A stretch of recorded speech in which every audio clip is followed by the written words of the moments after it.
Hello বন্ধুরা, HD লাইফের আরও একটা নতুন ব্লগে তোমাদের সবাইকে অনেক অনেক স্বাগত আর অনেক অনেক ভালোবাসা জানিয়ে শুরু করছি আজকের ব্লগ। কেমন আছো তোমরা সবাই? আশা করি ভালো আছো, আমিও ভালো আছি। তো সকাল সকাল উঠে সব কাজকর্ম সেরে চলে গেছিলাম বাজারে, আর বাজার থেকে মাছ নিয়ে এসেছি। আজকে আর সেরকম কিছু বাজার টাজার করিনি, এবেলা একবেলার মতন রান্না করব, কেননা ওই বেলায় আবার নেমন্তন্ন আছে। আর কোথায় নেমন্তন্ন আছে না আছে কি সব কিছুই তোমাদের সাথে শেয়ার করব। সঙ্গে থেকো আর দেখতে থেকো সারাদিন ভিডিওটা, আমি সারাদিন কী করি না করি। আপাতত এখন যাব ঠাকুরের বাসন মাজতে, কেননা ব্যাগে তো মাছ আছে, মাছগুলো বার করতে হবে। তো মাছটা ছোঁয়ার আগে ঠাকুরের বাসনগুলো আমি আগে মেজে নেব, তারপর মাছে হাত দেবো। তো চলো। তো বন্ধুরা দেখো, চলে এলাম বাজার থেকে। আর কি কি এনেছি দেখো, এখানে দেখো ম্যাগি রয়েছে আর একটা হলুদের প্যাকেট রয়েছে। ম্যাগিটা এনেছি ছেলের টিফিনের জন্য। আর এখানে আছে দেখো উচ্ছে, টমেটো, কাঁচা লঙ্কা, আর ওইদিকে একটা পোস্তর প্যাকেট আছে। বেশি সবজি আজকে আনিনি, কেননা বেশি সবজি আনলে সবজি কিন্তু এখন ঘরে কেউ খেতে চায় না, নষ্ট হয়। আর বেশি দিন ফ্রিজের মধ্যে সবজি রেখে সেই সবজি কিন্তু রান্না করলে ভালোও লাগে না খেতে।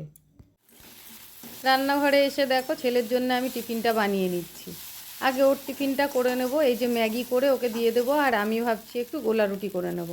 আজকে গোলা রুটি দিয়েই টিফিনটা সারবো, কেননা একার জন্য আর অন্য কিছু করতে এখন আর ভালো লাগছে না।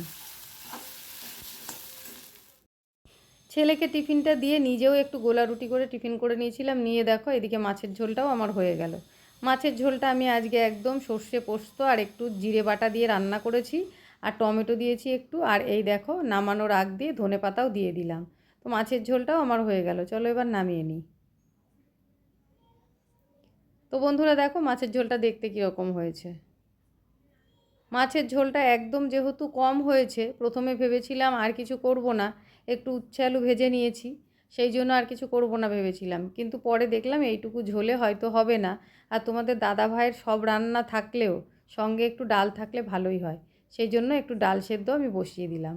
এই দেখো, তো ডালটা সেদ্ধ হতে হতে আমার বাকি কাজগুলো এখন সারা হয়ে যাবে। রান্না বান্না সেরে ওদিকের সব বাকি কাজকর্ম সেরে তারপর চলে গেছিলাম স্নান করতে। স্নান করে চলে এসেছি পুজো দিয়ে, এই দেখো খেতেও বসে গেছি। আর এর ফাঁকে তোমাদের দাদাভাই এসে খাওয়া দাওয়া করে কাজে চলে গেছে। তো যাই হোক বন্ধুরা, কি কি রান্না করেছি সেইটা তো তোমাদের বলেছি, তাও একবার দেখে নাও। আর এখানে আছে একটু চুনো মাছ চচ্চড়ি। চুনো মাছ তো আমি আজকে আনিনি, আনলে তোমরা দেখতেই পেতে। চুনো মাছটা এনেছে বাবা, সেটাই রান্না করে ওই ঘর থেকে আমার যা দিয়েছে। তো যাই হোক বন্ধুরা দেখো, দুপুরবেলা খাওয়া দাওয়া সেরে তারপরে আর তোমাদের সাথে কথা হয়নি, চলে এলাম একেবারে সন্ধেবেলায়। আর আমি এখন একটু বাজারে বেরিয়েছিলাম একটা গিফট কিনতে। তোমাদের তো সকালেই বলেছি আজ নেমন্তন্ন আছে, সন্ধেবেলায় সেখানেই যাব। তো সেই জন্য গিফট কিনতে এসেছিলাম। তো ভাবলাম তোমাদের দাদা ভাইয়ের সঙ্গে একবার দেখা করে যাই। তো সেই জন্য দেখা করতে এসেই দেখো কিছুক্ষণ একটু দাঁড়ালাম, আর তোমাদের দাদা ভাই কী করে সেটাও তোমরা এই ফাঁকে দেখে নাও। তো দোকান বন্ধ করে তারপর তো যাবে নেমন্তন্ন বাড়ি, ততক্ষণে চলো আমিও বাড়িতে গিয়ে রেডি হই। তো বন্ধুরা দেখো সেজেগুজে বেরিয়ে পড়লাম, নেমন্তন্ন বাড়িতে যাচ্ছি। ছেলে রেডি হয়ে আগেই বেরিয়ে গেছে, আর এখন আমি যাচ্ছি। আর তোমাদের দাদা ভাই দোকান থেকে এসে তারপরেই যাবে। তো বন্ধুরা তোমাদের তো সকাল থেকেই বলছি আজকে নেমন্তন্ন বাড়িতে যাব, একবারও বলিনি কিসের নেমন্তন্ন, কি বৃত্তান্ত, কোথায় যাব। তো দেখো চলে এসেছি। আর আজকে এই বাচ্চাটাকে দেখে নিশ্চয়ই বুঝতে পারছো কী আছে এখানে, কি অনুষ্ঠান আছে। তো ওর আজকে অন্নপ্রাশনের অনুষ্ঠান। আর ও দেখো খেলতেই ব্যস্ত। আমার ছেলে ভিডিওটা করছিল আর ওকে ডেকেই যাচ্ছে, ওর কিন্তু কোনো সাড়া নেই, কোনো তাকানো নেই। কেননা এখানে যে থালাটা নিয়ে ও খেলছে দেখতে পাচ্ছ, আমি তোমাদের বললাম গিফট কিনতে যাব। তো এই কাঁসার থালাটা নিয়ে এসে ওর হাতে দিতেই দেখো ও এত খেলতে ব্যস্ত, কাগজ টাগজ খুলে থালাটাকে বার করে ওটা নিয়েই খেলছে। আর এদিকে দেখো আমরা সবে আসলাম, আর আমার দেওরের খাওয়া হয়ে গেছে, এখন আইসক্রিম খাচ্ছে। আসলে আমরা অনেকটা রাত করেই এসেছি, ইচ্ছা করেই দেরি করে এসেছি, কেননা তোমাদের দাদা ভাইয়ের তো আসতে দেরি হবে সেই জন্যে। বাচ্চাটার সাথে দেখা করে বাইরে বেরিয়ে এলাম। এসে দেখলাম এখানে ফুচকা, তারপর চুরমুর, কফি এইসবের স্টল দিয়েছে। তো অনেকেই আমাকে বলছিল ওগুলো খেতে, কিন্তু আমি এমনি বাড়িতে থাকলেও বাইরের জিনিস এখন খুব একটা খাই না, আর অনুষ্ঠান বাড়িতে গেলেও খাই না। তার মধ্যে আবার এসছি দেরি করে, 10টার সময় বাড়ির থেকে বেরিয়েছি। তোমাদের দাদা ভাইয়ের যেহেতু আসতে দেরি হবে সেই কারণে আমিও দেরি করে বেরিয়েছি। আর এখন এইগুলো খেলে অসুবিধাও হতে পারে। তবুও পাড়ারই এক কাকু বলল খেতে, তাই ওনাকে একটুখানি ওনার কথা রাখার জন্য একটু চুরমুর আমি খেলাম। খেয়ে দেখো এখানে এসে দাঁড়ালাম। আর এইখানে পাড়ার সবাই রয়েছে, যারা নাচ করছে তোমরা তাদেরই দেখতে পাচ্ছ, কিন্তু আশপাশে সব চেয়ার পাতা আছে, চেয়ারে সবাই বসে আছে পাড়ার যারা আর কি বয়স্ক। আর এই অন্নপ্রাশনটা আমাদের পাড়াতেই কিন্তু হচ্ছে, তো সেই জন্য এখানে সবাই পাড়ার লোক, চেনা জানা, নিজেদের বললেই চলে। তো সবাই এখানে রয়েছে। আমিও তোমাদের দাদাভাইয়ের জন্য অপেক্ষা করছি। কিছুক্ষণের মধ্যেই তোমাদের দাদাভাই চলে আসবে, তারপর যাব খাওয়া দাওয়ার দিকে।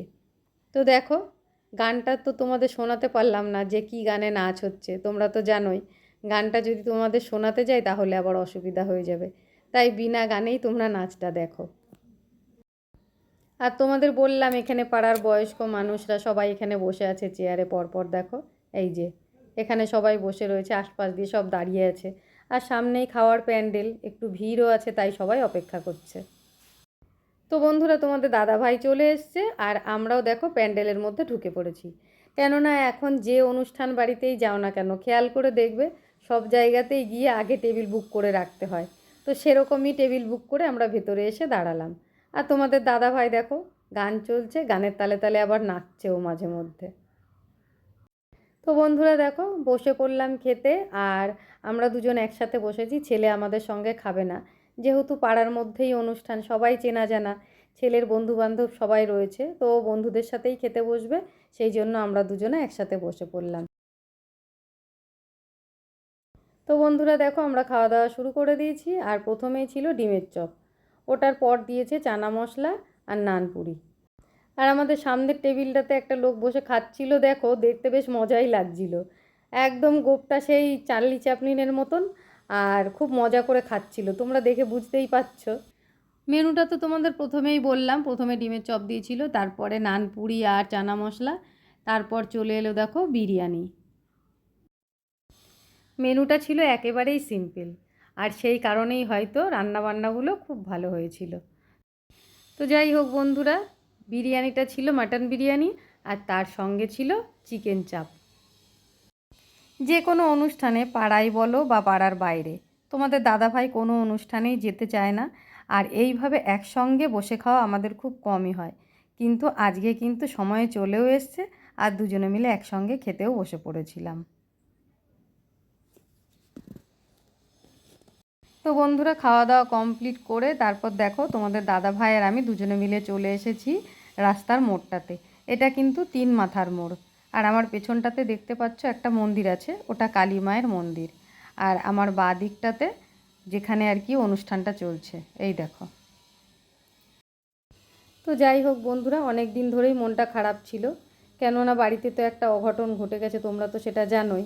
তারপরে আজকে যে অনুষ্ঠানটাতে আমরা এসেছি, একটা বাচ্চার অন্নপ্রাশনে, দেখলেই তো তোমরা, এসে ভালোই লাগলো, বেশ কিছুটা সময় একটু অন্যরকমই কাটালাম। তো যাই হোক বন্ধুরা, আজকের ভিডিওটা আমার এই পর্যন্তই। তোমাদের যদি ভালো লেগে থাকে তাহলে একটা লাইক কমেন্ট শেয়ার করে দিও। আর যদি চ্যানেলে নতুন হয়ে থাকো চ্যানেলটাকে সাবস্ক্রাইব করে আমার পাশে থেকো। চলে আসবো আবার কোনো নতুন ভিডিও নিয়ে, ততক্ষণের জন্য তোমরা খুব ভালো থেকো, সুস্থ থেকো। আজকের মতন এই পর্যন্তই, টাটা বন্ধুরা।